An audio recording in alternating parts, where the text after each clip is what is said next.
Hi guys! Meron akong kwento at aral na ibibigay sa inyo, kaya makinig kayo. Ito ay kwento ng pag-ibig, na ang pamagat ay Mga Sunflower at ang Liwanag ng Umaga. Tumira si Lila sa apartment katabi ng Kaykay, 3 taon na ang nakalilipas. Lagi niyang bukas ang kanyang bintana, at si Kai na nagtatrabaho ng maagang shift ay madalas na nasisilayan siya habang dinidiligan ang mga sunflower sa kanyang bintana. Matatangkad, matingkad, at laging nakaharap sa araw na parang may hinahabol na mahalagang bagay. Isang maulan na umaga, nakalimutan ni Lila na magdala ng payong. Papasok na rin si Kai kaya iniabot niya sa kanya ang kanyang payong nang walang sinasabi. Ngumiti si Lila at doon nagsimula ang lahat. Wala silang mga ingranding date o magagarang hapunan.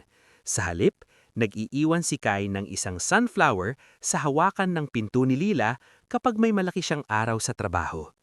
Si Lila naman ay nag-iiwan ng mainit na tsaa sa beranda ni Kai kapag alam niyang gabi na siyang nakauwi galing sa trabaho. Nang magkasakit ang nanay ni Lila at kinailangan niyang umalis ng 1 buwan, dinidiligan ni Kai ang mga sunflower niya araw-araw. Ipinadala niya sa kanya ang mga litrato nito, mas matangkad na yon at mas masigla ang pamumulaklak. Pagbalik ni Lila, nakita niya si Kai na nakaupo sa hagdan ng kanyang apartment, hawak ang isang bouquet ng mga sunflower, katulad ng mga itinanim niya. "Namimiss ka nila," sabi niya. "At ako rin."